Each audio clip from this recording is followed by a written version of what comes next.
उर्वी पाई इति आरब मध्य संपर्कर फाट सृष्टि है सतर कौन उर्वी पाई इति आरब अलग हो कौन घटवाक जाऊँगी जानापी भिडियो को शेष जाए देखूँ। हेलो फ्रेंड्स, स्वागत जनाऊँगी RST ओडिया यूट्यूब चैनल को। एपट जदि देखा जे आरब घर समस्त पाखे कहूँ जे उर्वी छात उपरू डेई पड़ा। उर्वी गोटे बहुत खराब झील। ठीक से समय उर्वी और इतिर एंट्री होची।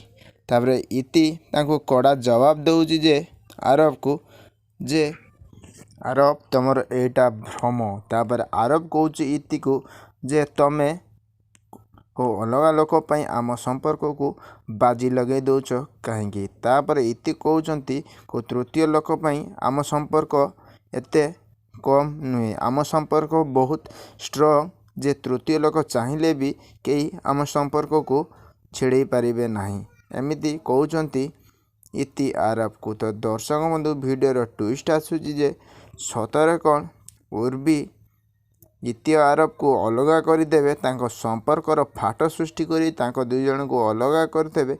कौन घटवाक जाऊँगी आज राति 8:30 तरंगा टीवी प्रसारित सिंदूर अधिकार सीरियल निश्चय भाव देखा पड़ो। तो दर्शक बंधु भिडियोटी केमती लगला आमको कमेंट करी आपण मानकर बहुमूल्य मतामत निश्चय जनइबे। धन्यवाद।